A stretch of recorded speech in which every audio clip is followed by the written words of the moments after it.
Hi I am Von. Attack on Titan and Loki पिछले महीने खत्म हुए, वो भी परफेक्ट एंडिंग के साथ। और इस महीने की शुरुआत भी एनिमल जैसी मूवी से हुई है, एकदम धमाकेदार, गजब। देखो मैं कैरेक्टर को सपोर्ट नहीं करता, एज अ मूवी एक्सपीरियंस की बात कर रहा हूँ। और अभी तो कई और भी आनी बाकी है, सलार, डंकी, रेबल मून। मैं पर्सनली इन तीनों के लिए ही ज्यादा एक्साइटेड हूँ। वैसे मैं इस वीडियो में स्पेशली ट्रेलर्स के ऊपर ही बात करने वाला हूँ, क्योंकि जितने धड़ाधड़ ट्रेलर आए पिछले 2-3 दिनों में सभी अच्छे लगे मुझे। Without spoiling the story interest जगा दिया। वैसे तुम्हें पता है कौन कौन से ट्रेलर आए? द बॉयज सीजन 4 का trailer, House of the Dragon season 2 का trailer, Furiosa from Mad Max franchise का ट्रेलर। बस मैं इन तीनों के लिए ज्यादा एक्साइटेड हूँ। और भी पिछले एक महीने में कई ट्रेलर्स आए मुझे पता है। गॉडजिला -1, इको, एक्वामैन 2 वो भी इसी महीने रिलीज हो रही है ना। यहाँ अपने इंडियन सिनेमा में भी सलार और कांतारा का ट्रेलर, कांतारा का तो फर्स्ट लुक है। तो हाँ, कई सारे टीजर एंड ट्रेलर्स आए पिछले एक महीने में, बट अगेन इन तीनों के लिए मैं ज्यादा एक्साइटेड हूँ, तो सिर्फ इन पर ही बात करूंगा। अबे यार, अच्छा हुआ मैं थोड़ी देर के लिए YouTube में गया, क्योंकि एक और नया ट्रेलर आ गया है, Godzilla x Kong the New Empire. इस बार वर्सेस नहीं है, दोनों साथ है। ट्रेलर के फाइनल मनी शॉट में वो दिखता भी है, और आगे जो न्यू एम्पायर नाम लगा है, समझ आता है कि जो नीचे की दुनिया है उसको लेकर बात हो रही है। यार मुझे बॉयज के ट्रेलर पे बात करनी थी, पर अभी ये देखा है तो इसी से शुरू करते हैं। ये वाला जो पार्ट है ये ज्यादातर नीचे की दुनिया के बारे में बताएगा। जमीन के नीचे की दुनिया, क्या क्या राज छुपे वहां पे। ये बोलती भी है ना, What else were we wrong about aliens and yeti, a lot of things। और यार तुमने देखा गॉडजिला जमा पड़ा है बर्फ में, अपनी मर्जी से या किसी ने धो दिया है?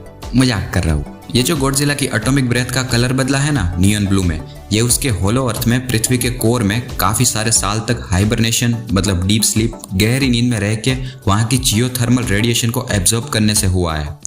अभी पढ़ा था गूगल पे। वैसे यार कोंग का बच्चा भी है इसमें, अगर तुम्हें ना पता हो तो बता दूं, इसे सन ऑफ कोंग बताया जा रहा है। ट्रेलर में भी ये इसे मिनी कोंग बुलाता है। मतलब यार कोंग तो अपनी स्पीशीज में अकेला ही नहीं बचा था, या मैं इसमें भी कुछ मिस कर रहा हूँ? छोड़ो यार, ओरेंगुटैन की बात करते हैं। ट्रेलर में तो काफी हाइप अप कर दिया है कि कोंग के अकेले के बस की तो है ही नहीं। वो ओरेंगुटैन बड़ा भी होगा कोंग से शायद।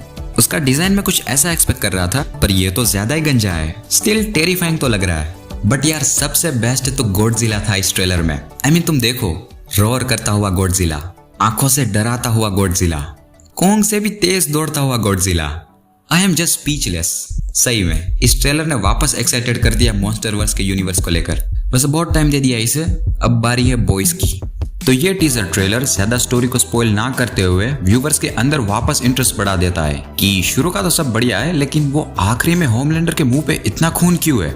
अब क्या कर दिया है उसने? जब देख रहा था तब 2 सेकंड के लिए मुझे लगा था कि किसी बॉयज के मेंबर को तो नहीं, शायद शुरुआत के एपिसोड का भी हो सकता है। पब्लिक में से किसी को मार दिया होगा किसी वजह से, और लोगों ने सपोर्ट भी किया होगा, इसीलिए शायद स्माइल कर रहा है। I mean, जिस किसी को भी मारा हो बहुत गंदा मारा है। जितना खून है इसके मुंह पे, लगता है कीमा बना दिया है किसी का। कई नए कैरेक्टर्स भी दिखने वाले हैं। एक तो ये ओमनी मैन, रूमर है लाइव एक्शन का, और ये 2 नई सुपर हीरोज। शुरुआत में जो होमलैंडर को पीपल आर स्टूपिड बोल रही थी ना, यही है वो। अब ये गुड है या बैड पता नहीं, मगर इंटेलिजेंट तो है। लोगों को कैसे यूज करना है अच्छे से समझाया कि मासेस को कुचलना नहीं है, वरना तुम्हें महान कौन बोलेगा। No, the people will tear it apart themselves. तुम्हें बस थोड़ा उकसाना है उन्हें, जैसे इस सीन में दिखता है। होमलैंडर के सपोर्टर्स और स्टारलाइट के फैंस लड़ पड़ते हैं एक दूसरे से। ऊपर से तुमने ये नोटिस किया क्या स्लोगन लिखा है? Fight like a girl.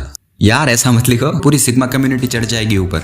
वैसे भी सालों को कोई काम धंधा तो है नहीं, हर दूसरी चीज पर मुंह बनाने लग जाते हैं। वैसे मुंह तो होमलैंडर बना रहा था इस ट्रेलर में। कभी कुछ सोच रहा है तो कभी स्माइल दे रहा है, कभी गुस्सा हो रहा है तो कभी वापस स्माइल कर रहा है। बंदा मूड बना रहा है। तो हाँ, बॉयज का ये ट्रेलर भी लोगों के बीच अटेंशन बनाने में कामयाब रहा। कई सारी और भी चीजें हैं जो छोड़ दी मैंने, क्योंकि अभी आगे 2 और ट्रेलर्स पे बात करनी है, तो इसे यही खत्म करते हैं।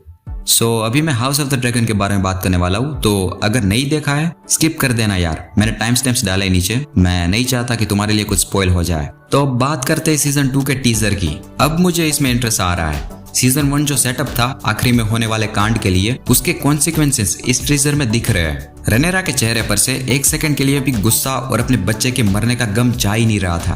प्रोबेबली यहीं पर ये वो लाइन बोलती है, there is no war so hateful to the gods as a war between a kin. मतलब ऐसा कोई युद्ध नहीं जिसे देवताओं इतनी नफरत करते हो, जो रिश्तेदारों के बीच हुई जंग। कुछ ज्यादा ऊपर नीचे हो गया है ना। ठीक है, ट्रांसलेशन वाला ही बता देता हूँ। देवताओं के लिए इतना घृणित मतलब नफरत भरा कोई युद्ध नहीं है जो रिश्तेदारों के बीच हुआ युद्ध। आई थिंक ये वाला ज्यादा सही था। कोई नहीं, तुम समझ गए ना। इसके बाद ये कहती है and no war so bloody as a war between dragons, और इसका मतलब और ऐसी खून से भरी कोई जंग नहीं जो ड्रैगन्स के बीच होती है। क्या तुम भी महसूस कर पा रहे हो मामले की गर्माहट? कुछ वॉर के सीन्स भी दिखाया है जो कि अच्छे लग रहे हैं, वो एपिकनेस फील हो रही है। लगता है सीजन 2 बवाल होने वाला है। देखते हैं नेक्स्ट ईयर 2024 को ही है। फाइनल ट्रेलर जिसकी मैं बात करने वाला हूँ वो है Furiosa from Mad Max franchise. मैंने देखो सिर्फ मैड मैक्स फ्यूरी रोड देखी है 2015 वाली, उसके अलावा कोई मैड मैक्स की पिक्चर नहीं देखी। जिन्हें इस फ्रेंचाइजी के बारे में नहीं पता उन्हें बता दूं, इन मूवीज की कहानियां एपोक्लिप्टिक वर्ल्ड में सेट है, जहाँ जो तुम स्क्रीन पे देख रहे हो वैसे हालात है। यही सोच रहे हो ना कि पानी की कमी लगती है, तो हाँ, उसके अलावा कई और रिसोर्सेज की भी कमी है जिससे ऐसी चीजें होती है। Baddest action movements. ये वाली मूवी फ्यूरियोसा के कैरेक्टर की जर्नी पर है कि ये कैसे वो बनी जिसे हमने टॉम हार्डी वाली मूवी में देखा था। उसमें चार्लिस थेरोन है फ्यूरियोसा, ओल्ड वर्जन। इसमें करने के लिए डी एजिंग यूज कर सकते थे, बट सही है, एन्या टेलर जॉय भी बढ़िया है। बाय द वे इसमें एक और इंटरेस्टिंग बंदा काम कर रहा है, वो है अपने थॉर भैया क्रिस हेम्सवर्थ। अगर ध्यान में नहीं आया अब तक तो ये है। देखो, इन मूवीज की बेस्ट चीज मुझे इसके चेस सीक्वेंसेस लगते हैं। पिछली movie Mad Max Fury Road में मैंने जो एक्सपीरियंस किया था, that was some hard shit. भाई टॉम हार्डी को गाड़ी के आगे बांध दिया था और भगाए जा रहे थे डेजर्ट में। मैं देखो तुम्हारे लिए इसका मजा स्पॉइल नहीं करना चाहता, इसलिए ज्यादा सीन्स भी नहीं दिखा रहा हूँ। एक बार तो ये वाली मूवी एक्सपीरियंस करो यार, पंप हो जाओगे अंदर से। यही इंटेंसिटी मुझे इस फ्यूरियोसा के ट्रेलर में दिख रही है, इसीलिए मैं तो एक्साइटेड हूँ इसके लिए।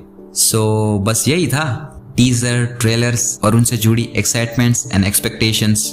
सच कहूँ तो बना के बोल रहा था, मजा आ रहा है, बट इतना सब देख के और ये स्क्रिप्ट लिख के दिमाग थक जाता है यार। ठीक है, तो अगर अच्छा लगा हो तो लाइक करना। Movie series and TV shows से रिलेटेड वीडियोस देखना चाहते हो तो सब्सक्राइब भी कर देना। बाय।